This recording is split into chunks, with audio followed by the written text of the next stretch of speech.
বহুল প্রতীক্ষার অবসান ঘটিয়ে অবশেষে অনুষ্ঠিত হচ্ছে জাহাঙ্গীরনগর বিশ্ববিদ্যালয় কেন্দ্রীয় ছাত্র সংসদ জাকসু ও হল সংসদ নির্বাচন।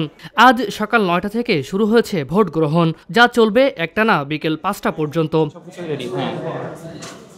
এবারের নির্বাচনে ইতিহাস গড়ল জাহাঙ্গীরনগর বিশ্ববিদ্যালয়।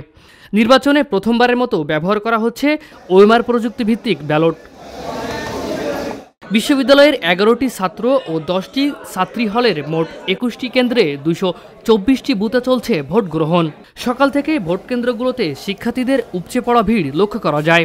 ভোট শুরুতে সুন্দরভাবে শুরু হলেও কিছুক্ষণ পর কিছু বিশৃঙ্খলা দেখা যায়। তার মধ্যে অন্যতম ছিল ভোটার লিস্টে ভোটারদের কোনো রকম ছবি ছিল না, এবং ভোট দেওয়া শেষে হাতে পার্মানেন্ট কালি দিয়ে যে মার্ক করা হয় সেটা করা হচ্ছিল না।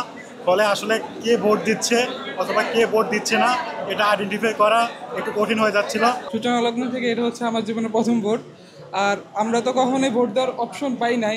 আর জাকসু কেন্দ্রিক বা ছাত্র সংসদগুলো এগুলো সবসময় অচল ছিল। তো এটা হচ্ছে অন্তর্বর্তীকালীন সরকারকে এখানে একটা ধন্যবাদ আমরা দিতেই পারি যে ওনারা আসার পর জাকসু বা সকল ছাত্র সংসদ আমরা দেখতেছি ডাকসু সামনে আমাদের রাকসু হবে, যেখান থেকে আমাদের ভবিষ্যতে নেতারা উঠে আসবেন। তো আমরা আশা করবো যেন এটা শেষ পর্যন্ত ঠিক থাকে, ইনশাআল্লাহ মানে ৪টা পর্যন্ত যেন ঠিক থাকে, আর আমাদের এটা আশা করি যথেষ্ট নিরপেক্ষ হবে। স্বচ্ছ ও সুষ্ঠু নির্বাচন নিশ্চিতে রিটার্নিং কর্মকর্তারা, প্রিসাইডিং অফিসার, পোলিং এজেন্ট ও গণমাধ্যম কর্মীদের উপস্থিতিতে ব্যালট বাক্স সিলগালা করেন। দীর্ঘ ৩৩ বছর পর অনুষ্ঠিত এই ভোটকে ঘিরে শিক্ষার্থীদের মধ্যে উৎসবমুখর পরিবেশ বিরাজ করছে। বিশেষ করে নতুন ভোটারদের মধ্যে ছিল চোখে পড়ার মতো উচ্ছ্বাস। ফারিজুল ইসলাম, ভিউজ বাংলাদেশ, ঢাকা।